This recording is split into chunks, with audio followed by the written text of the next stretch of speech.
This episode is brought to you by Sterling Soap Company. How often do you think about your soap? Well, if you answered, not much, maybe you should. You see, a lot of what passes for soap in stores is technically not soap, according to the FDA's definition. It's full of lab-created chemicals and detergents because, well, it's cheaper to make. Now, what if you could buy natural soap made from natural ingredients like tallow, palm oil, coconut oil, and scented with essential oils, and for just a little more than you'd pay for grocery store soap? Sterling Soap is 100% natural, and with a wide variety of bath soaps, shave soaps, beard balm, lotions, and cologne, there's a product and a scent for just about everybody. Check them out for yourself at sterlingsoap.com. That's STIRLING soap.com. Hey there, sports history fan. This is Darren Hayes, host of the Pigskin Dispatch and Jersey Dispatch podcast. I hope you've enjoyed another great episode here on Sports History Network. Now, speaking of sports history, this episode was brought to you by Firefly Books, and they have two great ones for you this summer. For basketball fans, they have the NBA 75, the definitive history by author Dave Zarum, who's appeared on our Jersey Dispatch podcast recently. He tells about the experience, the thrilling journey of the NBA, from its humble beginnings to its modern glory. Uncover the untold stories of triumph, controversy, and the greatest stars of the game. This isn't just a book. It's courtside seats to over 75 years of NBA history. And for the golf enthusiasts, swing into The Golf Round I'll Never Forget by Matt Adams. Relive 50 of golf's most memorable moments through the eyes of the legends themselves. From Garcia's triumph at the 2017 Masters to Nicklaus' miraculous 1986 comeback, it's the closest you'll get to walking the fairways with golf's greatest. Get your summer read on. Grab a copy of NBA 75 or The Golf Round I'll Never Forget, available online or at your favorite bookstore.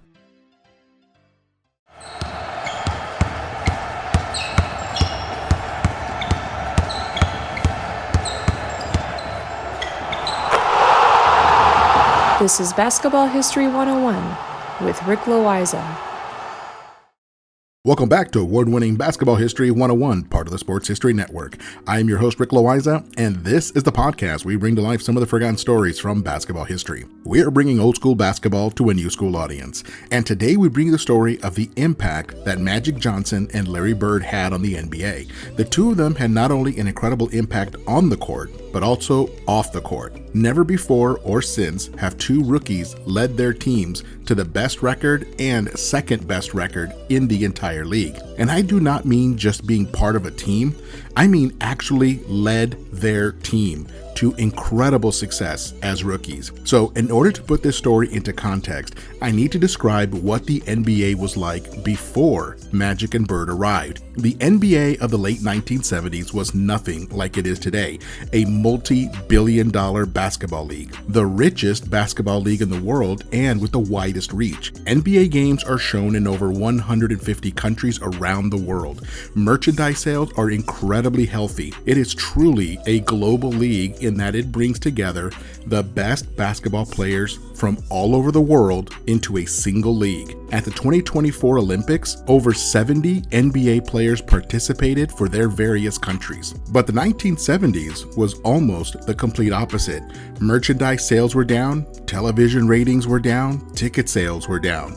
And more than a few teams were losing money, although the NBA would never admit it because their finances are private. To make matters even more difficult was the fact that many of the players around the league were dealing with drug issues, and it really was not a good time for the NBA. But in 1979, things were about to change. It really started back in March of that year during the NCAA Final Four. The college championship game in 1979 featured Michigan State University, led by a 6'9" point guard with a megawatt smile. He was a revelation in college basketball. He was the size of a center, but he was handling the ball and leading the fast break.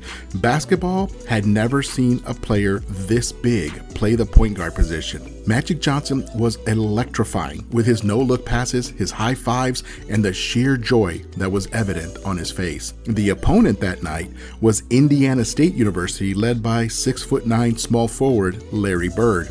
He was the country boy that could shoot from anywhere. He could rebound, run the offense, score at will, and make passes that made people jump out of their seats in disbelief.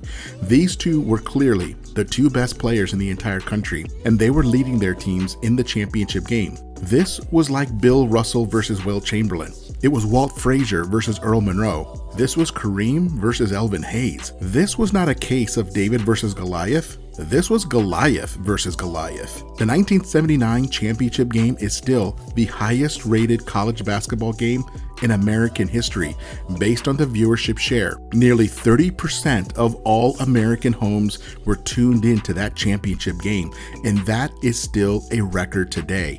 No other college game in America has ever had that high of a percentage of America watching. Magic and his Michigan State Spartans won the game 75-64. For Magic, it was only his second year of university basketball, but he was more than ready for the NBA. So he left early and declared himself eligible for the NBA draft, and the LA Lakers selected him with the very first pick in the entire draft. Larry Bird was a fifth-year player since he had taken a year off from school between high school and college. He had already been drafted the year before in 1978 by the Boston Celtics. He actually could have reported immediately to the Celtics right after that championship game, but both he and the Celtics decided that it was best for him to finish his classes and then join the Celtics the following year. So in the autumn of 1979, Magic Johnson joined the Lakers while Larry Bird joined the Celtics.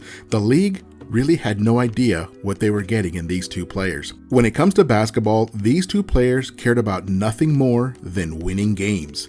Nothing else mattered. Now, do not get me wrong. In different ways, they both enjoyed their money, as Magic came from a lower middle class family while Bird came from poverty. But basketball was really their top priority. The Lakers had won only 47 games the year before Magic arrived, and while that is not terrible, after all, it still is a winning record. They had multiple All-Stars on their rosters like Kareem Abdul-Jabbar, Jamal Wilkes, and Norm Nixon.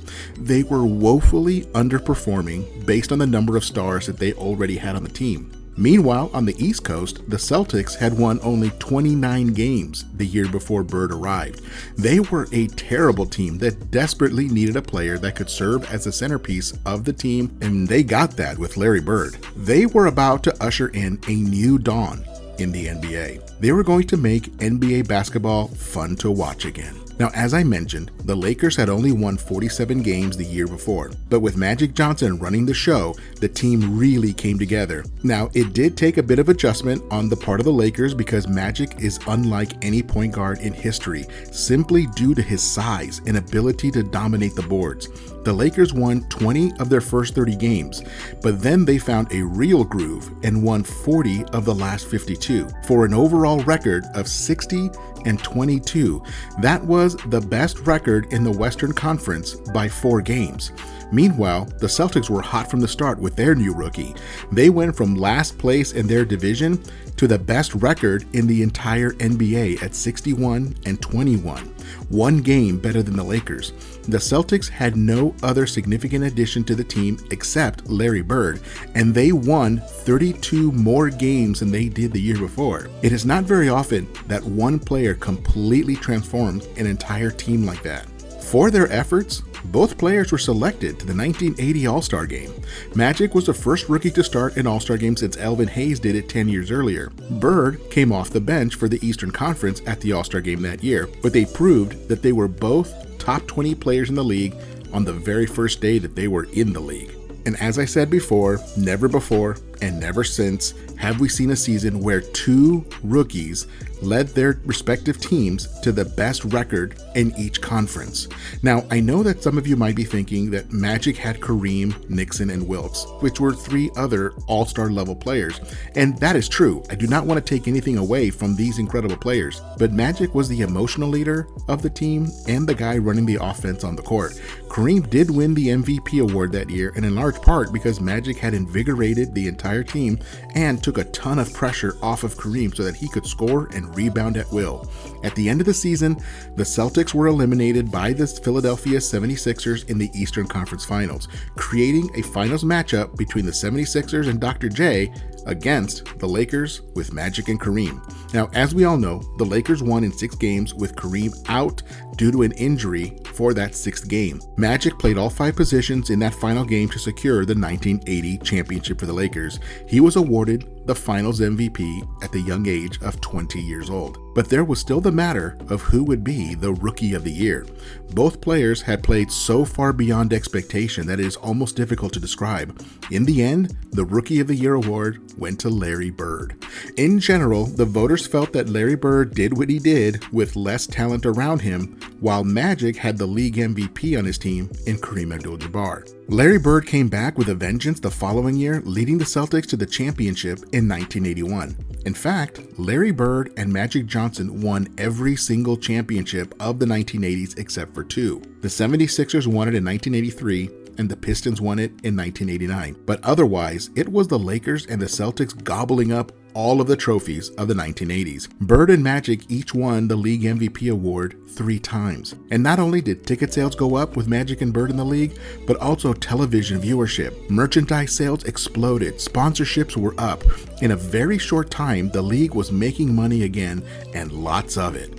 Player salaries started to rise across the entire league just due to Magic and Bird. Television networks put the Lakers and Celtics on national television as often as possible to ride the Larry Bird and Magic Johnson train. These 2 players showed the entire league how to play exciting team basketball. They made the assist the centerpiece of the highlight reel, and suddenly everyone wanted to play basketball the way that the Lakers and the Celtics played it. Team basketball where everyone shared the ball and ran the fast break often. It was a whole new NBA when Magic and Bird arrived, and I, for one, am so thankful for them. I was a kid in the 1980s growing up in the LA area, and Magic Johnson is still my favorite player of all time. Watching the Lakers and the Celtics battle it out year after year was so amazing and so fun to watch as a kid. And I have to be honest in saying that as a kid, I hated Larry Bird because he was the one player who stood in the way of the Lakers and even more championships. Larry Bird was the enemy. So in 1992, when Magic and Bird were both named to the Olympic Dream Team, it was one of my favorite summers as a basketball fan. I could finally cheer for Larry Bird as he was no longer representing the Celtics. He was representing the United States, and I could get behind that.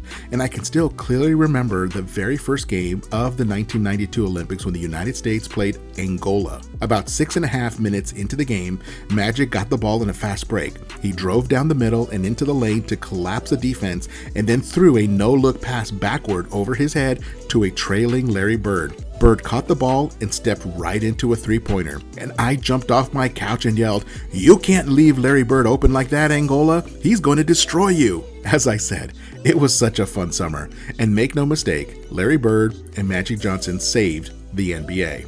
Now, Jordan did come along 5 years later and took the league to even new heights, but the 1980s belonged to Magic and Bird. The league would not be as popular as it is today if not for these 2 players. These 2 guys turned things around for the league when it was at one of its lowest points. Players from today should shake their hands and say thank you. Well, that is it for today. Join me next time when we share another story from basketball history. That's next time on Basketball History 101, part of the Sports History Network, the headquarters of Sports Yesteryear. Go to sportshistorynetwork.com to find out more about this and other sports history podcasts. If you like what you hear, please hit that subscribe button wherever you get your podcast. And check out our page on Facebook. It's called Basketball History 101 Podcast. There you will find shorter historical posts as well as comments and discussion starters on today's game. I'll also announce there when new episodes come out. I want to thank my producer and editor, Jacob Loayza. Join us each week as we continue to mine the history of basketball for more great stories from the past. Take care and see you soon.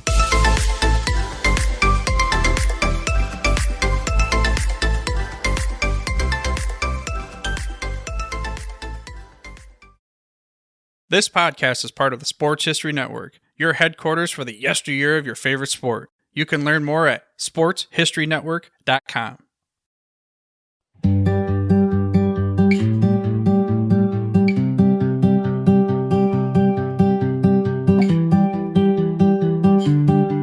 The the Sports History Network, where legends live on and the past plays loud. Welcome to the place where history's proud, from gridiron glory to the hardwood stars, from the racetrack heat to Olympic bars. It's the voices, the stories, the moments you miss, told by fans and pros who live for this. Hook and Themic, the Sports History Network, where the past comes alive. Podcasts and blogs that keep the flame high, from Babe to Brady, Alley to the Dome. If it's history and sports, then this is the home. SportsHistoryNetwork.com, the headquarters of sports yesteryear.